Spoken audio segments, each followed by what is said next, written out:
Hello learners. तो आज हम डिस्कस करने वाले हैं रेशों से वस्त्र तक चैप्टर, जिसमें हम जानेंगे कि आखिर जो वस्त्र होते हैं, जो कपड़े होते हैं, वो कैसे बनते हैं।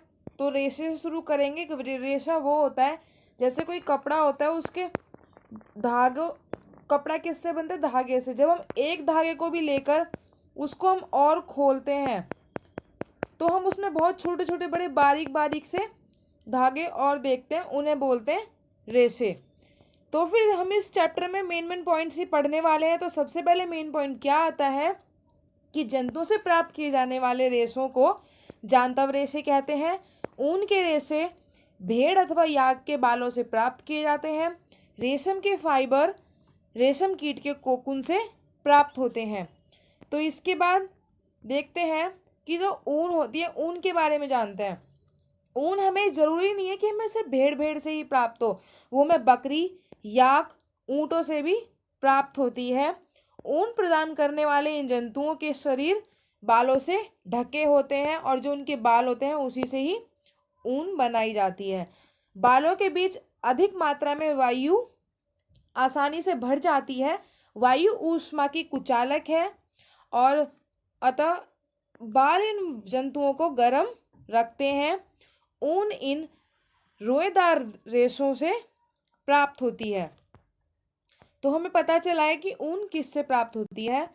तो फिर आगे ये बताया गया है कि हमारी ही तरह भेड़ की भी भेड़ के शरीर पे भी दो तरह के बाल होते हैं।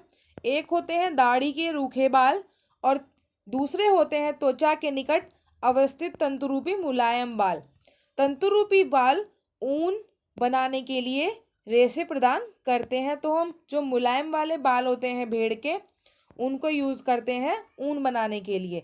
तो विशेष गुणवत्ता वाले जो भेड़ होती हैं, उनको उनको उनकी ज़्यादा पैदावार पैदा करने के लिए उसको बोलते हैं वर्णात्मक प्रजनन कहलाता है। और फिर ऊन प्रदान करने वाले जंतु जैसे कि याक की ऊन तिब्बत और लद्दाख में प्रचलित है, क्योंकि आपको ये पता है कि याक को तिब्बत जैसे इलाकों में पाला जाता है। और बकरी के बालों से भी ऊन प्राप्त की जाती है। अंगोरा ऊन को अंगोरा नस्ल की बकरियों से प्राप्त किया जाता है, जो जम्मू एवं कश्मीर के पहाड़ी क्षेत्रों में पाई जाती है। और कश्मीरी बकरी की त्वचा के निकट मुलायम बाल होते हैं। इनसे बेहतरीन शॉल बनाई जाती है, जिन्हें पश्मीना शॉल कहते हैं। तो हमें पता चल गया कि पश्मीना शॉल किससे बनती है। और फिर ऊंट के शरीर के बालों का उपयोग भी ऊन के रूप में किया जाता है। और फिर जो दक्षिण अमेरिका में पाए जाने वाले लामा और एल्पेका से भी ऊन प्राप्त की जाती है। और फिर इसके बाद नेक्स्ट देखते हैं रेशों से ऊन तक। अब हम देखते हैं कि पहले रेशा कैसे बनता है और फिर ऊन कैसे बनाई जाती है। ऊन प्राप्त करने के लिए भेड़ों को पाला जाता है, उनके बालों को काटकर और फिर उन्हें संसाधित करके ऊन बनाई जाती है। और जब भेड़ पालन और प्रजनन, यदि आप जम्मू कश्मीर, हिमाचल प्रदेश, उत्तराखंड, अरुणाचल प्रदेश और सिक्किम के पहाड़ी क्षेत्रों अथवा हरियाणा, पंजाब, राजस्थान और गुजरात के मैदानों की यात्रा करें तो आप गडरियों को भेड़ों के झुंडों को चराने के लिए ले जाते हुए देख सकते हैं। भेड़ शाकाहारी होती हैं, वह घास और पत्तियां खाना पसंद करती हैं। भेड़ पालक उन्हें हरे चारे के अतिरिक्त उनको दाल, मक्का, ज्वार आदि चीज़ें खाने के लिए देते हैं, जिससे वो भेड़ों को पालते हैं। फिर जो रेशों को ऊन में संसाधित करना, कि रेशा तो बना लिया, फिर रेशों से ऊन को कैसे बनाते हैं, ये प्रक्रिया हम चरणों द्वारा पढ़ेंगे। तो सबसे पहले चरण में ये है कि भेड़ के बालों की त्वचा को पतली परत के साथ शरीर से उतार लिया जाता है। यह प्रक्रिया ऊन की कटाई कहलाती है। और फिर इसके बाद जो सामान्यतः बालों की गर्मी के मौसम में काटा जाता है।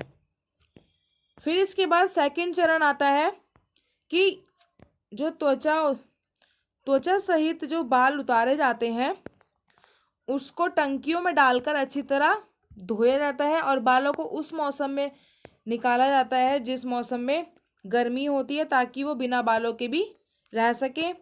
तो ये 4 चरण हम एक पिक्चर के द्वारा भी देख सकते हैं कि यहाँ पे भेड़ों की ऊन उतर रही है। यहाँ पे बी में दिखाया गया है कि टंकियों में अभिमार्जन, मतलब भेड़ और ऊन जो उसके बाल होते हैं उसको उसकी साफ सफाई, फिर मशीनों द्वारा अभिमार्जन होता है और फिर बाद में ऊन का धागा बनाया जाता है। ये 4 चरण अपनाए जाते हैं ऊन बनाने के लिए। रेशों को ऊन में परिवर्तित करने के प्रक्रम को निम्न प्रकार से प्रदर्शित किया जा सकता है: ऊन की कटाई, फिर अभिमार्जन, फिर छटाई, फिर बर की छटाई, फिर रंगाई, फिर रीलिंग। रीलिंग मतलब जो रील जो बनाई जाती है वो। छटाई करने वाला जो कार्य होता है वो जोखिम भरा होता है, क्योंकि कभी कभी वे एंथ्रेक्स नामक जीवाणु द्वारा संक्रमित हो जाते हैं। जो व्यक्ति होते हैं काम करने वाले, जो एक घातक रक्त रोग का कारक है जिसे सोल्टर्स रोग कहते हैं। किसी भी उद्योग में कारीगरों द्वारा ऐसे जोखिमों को झेलना व्यावसायिक संकट कहलाता है। और अभिमार्जन वही होता है कि जो बाल होते हैं उसमें से गंदगी, धूल, गर्द आदि को निकालना कहलाता है अभिमार्जन।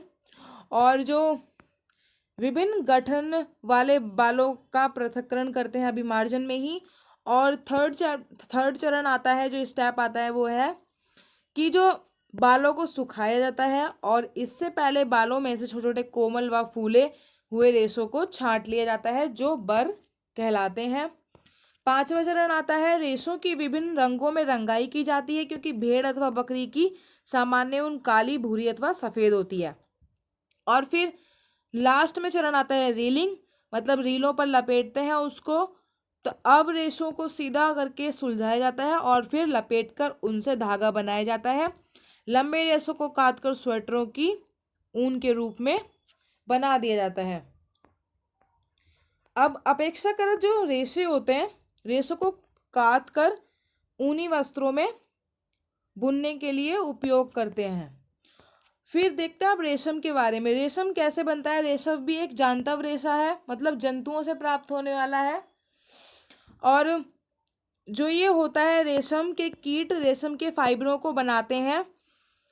रेशम प्राप्त करने के लिए रेशम के कीटों को पालते हैं, जिसको बोलते हैं रेशम कीट पालन, और इसको बोलते हैं सेरीकल्चर भी बोलते हैं ये। और रेशम कीट का जीवन चक्र देखने वाला है अब इसमें।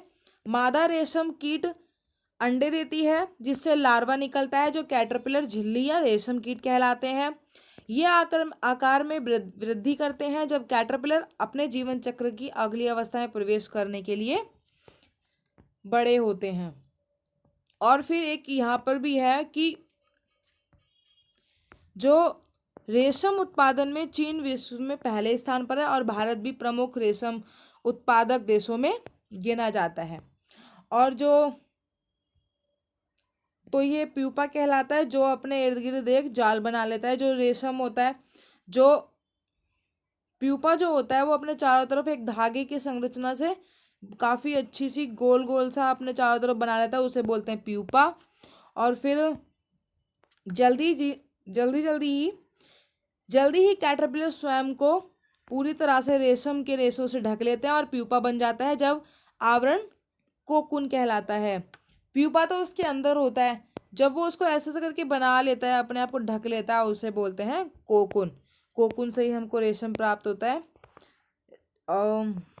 और फिर जैसे कि यहाँ पे एक ये वाली इमेज दिखाई गई है, ये कोकून है, इसने अपने आप को ढक लिया है।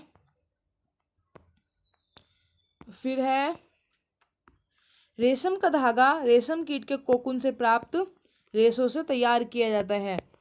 और टसर रेशम, मूगा रेशम, कोसा रेशम तथा अन्य प्रकार के रेशम विभिन्न किस्म के रेशम कीटों द्वारा काटे गए कोकूनों से प्राप्त किया जाता है। सबसे सामान्य रेशम कीट शहतूत रेशम कीट है। इस कीट के कोकून से प्राप्त होने वाला रेशम फाइबर मृदु और चमकदार और लचीला होता है। इसे सुंदर रंगों में रंगा जा सकता है। फिर आगे देखते हैं, रेशम कीटों का संवर्धन भारत का बहुत प्राचीन व्यवसाय है। मतलब पालना रेशम कीटों को और फिर रेशम का उत्पादन करना, ये भारत का प्राचीन व्यवसाय है। फिर इसके बाद आगे देखते हैं कोकून से रेशम कैसे कैसे बनता है। जो कोकून मादा होती है, रेशम कीट एक बार में सैकड़ों अंडे देती है और ये पालक जो मतलब जो किसान होते हैं या उनको पालने वाले होते हैं वो उन अंडों को बड़ी सावधानी से एक जगह इकट्ठा कर लेते हैं ताकि वो रेशम बना सकें। और फिर रेशम उद्योग चीन में आरंभ हुआ और सैकड़ों वर्षों तक इसे कड़ी पहरेदारी में गुप्त रखा गया। बाद में यात्रियों और व्यवसायियों ने रेशम को अन्य देशों में प्रचलित किया। जिस मार्ग से उन्होंने यात्रा की थी उसे सिल्क रूट के नाम से जाना जाता है। फिर रेशम का संसाधन, कि जो रेशम फाइबर है, रेशम फाइबर प्राप्त करने के लिए कोकून की बड़ी ढेरी का उपयोग किया जाता है। वयस्क कीट में विकसित होने से पहले ही कोकून को धूप में रखा जाता है अथवा पानी में उबाला जाता है या भाप में रखा जाता है। इस प्रक्रम में रेशम के फाइबर पृथक हो जाते हैं, रेशम के रूप में उपयोग किया जाता है। और फिर जो कोकून होता है, कोकून में से रेशम निकालने के पश्चात उनसे धागा बनाने की प्रक्रिया रेशम की रीलिंग कहलाती है। रीलिंग विशेष मशीनों में की जाती है जो कोकून में से फाइबर या रेशों को निकालती है।